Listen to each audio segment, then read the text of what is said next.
సూర్యాపేట జిల్లా తుని నియోజకవర్గం తొండంగి మండలం గోపాలపట్నం గ్రామంలో తెలుగు మహిళా అధ్యక్షురాలు, హ్యూమన్ రైట్స్ వైస్ చైర్మన్ మరియు ఫెయిత్ యూత్ వాలంటరీ ఆర్గనైజేషన్ అధ్యక్షురాలు అయిన కుమిలి కృష్ణవేణి ఆధ్వర్యంలో అంబేద్కర్ జయంతి వేడుకలు ఘనంగా నిర్వహించారు.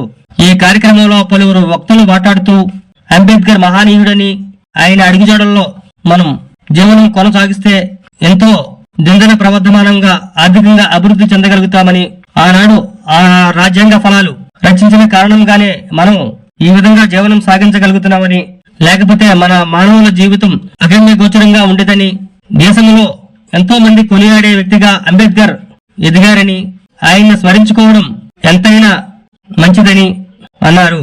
ఈ కార్యక్రమంలో రోటరీ సంస్థ ప్రెసిడెంట్ ఎడ్ల శ్రీనివాస్, చిట్ర రామసుబ్రహ్మణ్యం, ఎర్రబెల్లి రామజోగేశ్వరరావు, ఎడ్ల నాగేశ్వరరావు, అత్తి నరసింహమూర్తి, చంటి, పలివెల్ల రాజు, అంబేద్కర్ అభిమానులు పాల్గొన్నారు. ఆడవాళ్ళకి మగవాళ్ళకి సమాన హక్కులు ఇచ్చారు. ఈ అంబేద్కర్ ఇంకా ఏమి ఇచ్చారు? ఆడవాళ్ళకి మగవాళ్ళకి సమాన వేతనం, సమాన హక్కులు ఇచ్చారు. ఇవాళ ఉపాధి హామీ కూలి ఆడవాళ్ళకి మగవాళ్ళకి సమాన కూలి ఇస్తున్నారు లేదా? అలాగే సమాన హక్కులు ఉద్యోగాల్లో కూడా ఒక స్త్రీ బయటకు రావాలంటే రాత్రులే రావాలి, చీకట్లోనే వాళ్ళ పనులు చక్కబెట్టుకుని వెళ్ళాలి. బయటికి సహజంగా ఏ మహిళ కూడా తిరగడానికి లేదు ఆ రోజుల్లో. ఒకవేళ అత్యవసర పరిస్థితిలో వస్తే అప్పుడు వాళ్ళు బాగా ఉన్నతమైన వాళ్ళు గొప్పవారు అయితేనే ఒక రౌక, అప్పుడు జాకెట్లు రౌకలు అనేవారు, ఆ రవికను తొడుక్కుని వచ్చేవారు. సామాన్యులు మన ఎస్సీ, బీసీ, మైనార్టీ కులాస్తులు ఇలాంటి వాళ్ళంతా కూడా దళితులమే. దళితులు అంటే ఒక మాలా మాదిగానే కాదు, అనగబడిన ప్రతి ఒక్క కులం కూడా దళిత కులాలే. వాళ్ళ జాకెట్లు లేకుండా ఉన్న ఇక చీర అంచుని కప్పుకొని బయటకు రావాలన్నమాట ఆడవాళ్ళ స్త్రీ బయటకు రావాలంటే అప్పట్లో. అలాగే ఆడవాళ్ళు చూడండి, డెలివరీ సమయంలో 3 నెలలు గవర్నమెంట్ సెలవులు ఇస్తుంది. ఈ సెలవులు కూడా ప్రకటించింది మన బిఆర్ అంబేద్కరే. ఒక రోజు ఆయన ఒక మహాచర్య దగ్గర ఆయన ధర్నా చేస్తున్నారు. నీళ్లు అంటే మనకి నీళ్లు దొరకని ఇబ్బందికర పరిస్థితిలో నూతుల దగ్గరికి వెళ్ళి ఎవరినో వాళ్ళకే వీళ్ళ ప్రత్యేకంగా నీళ్లు లేవు, తాగడానికి వెళ్తే అక్కడ కుక్కల్ని పందుల్ని చంపి దాంట్లో వేసేసేవారు, వీళ్ళు ఎవరిని రానిచ్చేవారు కాదు దగ్గరికి. ఒక చెరువులో పోరాటంలో ఆయన కూర్చొని ఉన్నప్పుడు ఆయన కొడుకు చనిపోయాడని ప్రక్క నుంచి ఒక ఆయన వచ్చి చెవిలో చెప్పినప్పుడు ఒక్క కన్నీటి చుక్క మాత్రమే ఆయన కాచాడు.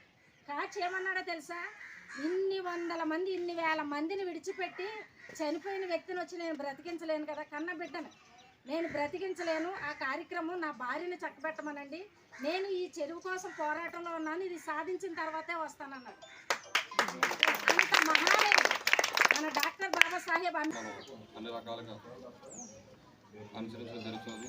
అలాగే ఈరోజు మన అందరం కూడా ఇంత స్వేచ్ఛ జీవితంలో గడుపుతున్నామంటే ఆయన యొక్క సంకల్పంతో ఈరోజు అనగారిన నిమ్మల జాతుల వారికి, అలాగే అన్ని వర్ణాల వారికి కూడా ఈరోజు అన్ని రకాలుగా మనకి హక్కులు కల్పించారంటే ఇట్లా స్వేచ్ఛయుతంగా మనం ఆడుతుంటే ఆయన పెట్టిన కృషి వల్లే మనం అందరం కూడా ఈరోజు ఈ విధంగా మనం అందరం కూడా స్వేచ్ఛయుతంగా జీవన విధానం కొనసాగించడం జరుగుతున్నది. ఏదంటే అగ్రవర్ణాల చేతిలో పోయి ఈరోజు మనం ఈ జీవన విధానం అనేది కొనసాగించలేమండి. ఒక మాటలో చెప్పాలంటే ఈరోజు కూడా అగ్రవర్ణాలు ఈరోజు కూడా మనల్ని కొట్టడానికి ప్రయత్నిస్తున్నాయి. రాజకీయంగాను, సామాజికంగాను అనేక రంగాలలో కూడా ఈరోజు కూడా జరుపుకోవడం చాలా సంతోషంగా నాకు భావిస్తున్నాను. ఈ కార్యక్రమం చేయాలంటే అల్లాంటి సమయంలో చేయలేము. దానికి తెలిసిన కొన్ని విషయాలు తెలిసిన వారు మాత్రమే ఈ కార్యక్రమం చేయగలుగుతాం. అలాగా ఈ అంబేద్కర్ గారి గురించి చెప్పిన మన శ్రీనివాస్ గారికి తెలుసు. అలాగే మన హ్యూమన్ రైట్స్ కమిటీ చైర్పర్సన్ అయినటువంటి మన బోరా కృష్ణవేణి గారికి ఈ విషయాలు తెలుసు కాబట్టి అంబేద్కర్ జయంతి ఒకటి చేయాలని తెలిసిన మనిషి ఈ కార్యక్రమం చేయగలరు. నాకు తెలియదు, మీకు ఎవరికి ఇక్కడ తెలియదు అంబేద్కర్ గారి గురించి.